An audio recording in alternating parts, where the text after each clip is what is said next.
Wala talaga bitay. Single lang. Hindi, bakit sila wala? Okay lang naman. Annyeonghaseyo guys! So today, I'm gonna share with you the process how to apply visa going to Korea. So, ano bang nangyari behind that? Kung paano kami nakapunta and paano kami na-approve sa visa as a government employee. So, watch my video guys! Tsaka travel itinerary.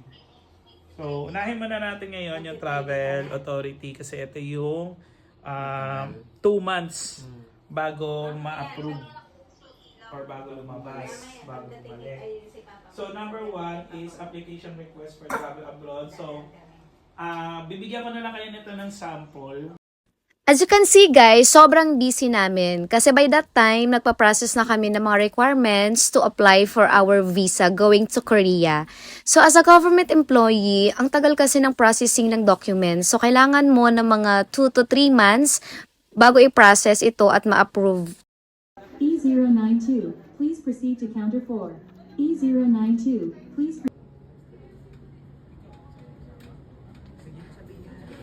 So today, malalaman namin yung result.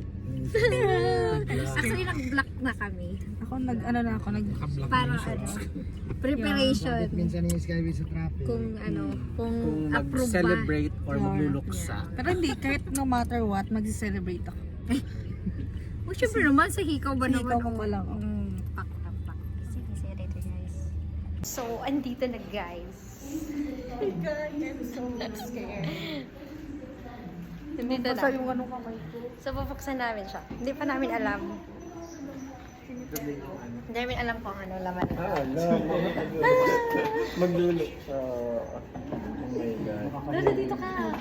Dada. Bakit isa lang? Ingat sa phone. Basta yan yung binigay sa akin. Hindi ko yun na-range. Wala yun, wait. Dalawa lang.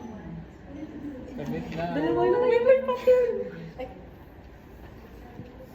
Dito lang naman yung papel. Dito naman. Okay lang, I understand. Saan ito? Wait lang, B. Cardinal. Cardinal. Ano, walang papel. Kung tinago ko ata dito. Hanapin niyo sa bag ko. Nada. Wala. Dito yung dalawa, B. Walang papel. Ano? Hindi Nasa yan, meron yan. pagkakon sa akin. Pwede. Sana multiple entry. Bigo. Hindi, wala talaga bitay. Dalawa, B. Single lang. Hindi, bakit sila wala? Okay lang naman. Hindi naman po eh. Yan Yan, yan. ito yung visa. Ayan, 59 days. 59 days sa akin, pero single. Multiple na request. Bye-bye. Wala, guys. Hindi naman na talaga. Wala nga. Wala Hindi pa ko nga alam. Basta pag walang ito yung ano. Multiple na nire-request ko, di ba? Hindi ako bigyan ng multiple. Ano ba yung kasama ko? Kasi yun na yung Hindi, atin. ano gagawin naman ni Santos? Dalawa na lang tayo doon. Ano talaga ito? Wala nga. Kahit check nyo bag ko. Check nyo bag ko. Wala ako kayo makikita dyan. Wala rin. Sige, check mo. Wala. And ayun na nga, na-prank tayo ni Sir Santos. Kasi ang binigay niyang merong approve lang na visa, kaming dalawa. So stress na stress kami dyan kung anong gagawin namin. Kasi dalawa kami, siniisip ko anong gagawin namin doon. Siyempre kawawa naman si Ma'am Brada at si Sir Jonard, diba, na maiiwan sila. And yun, pumunta pa yan sila doon. Nagtanong sila doon kung kailan ulit mag-a-apply ng visa, diba? Napakagaling niya. Sabi na kami sa nanay ko So, talaga. it's a prank, guys. Akala ko kami lang nitong dalawang tong walang hiyato.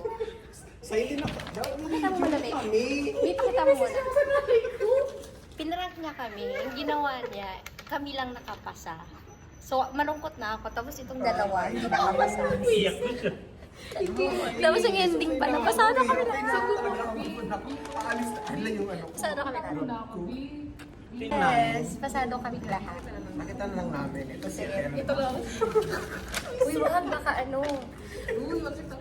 Pasado po kami. Pasado po kami.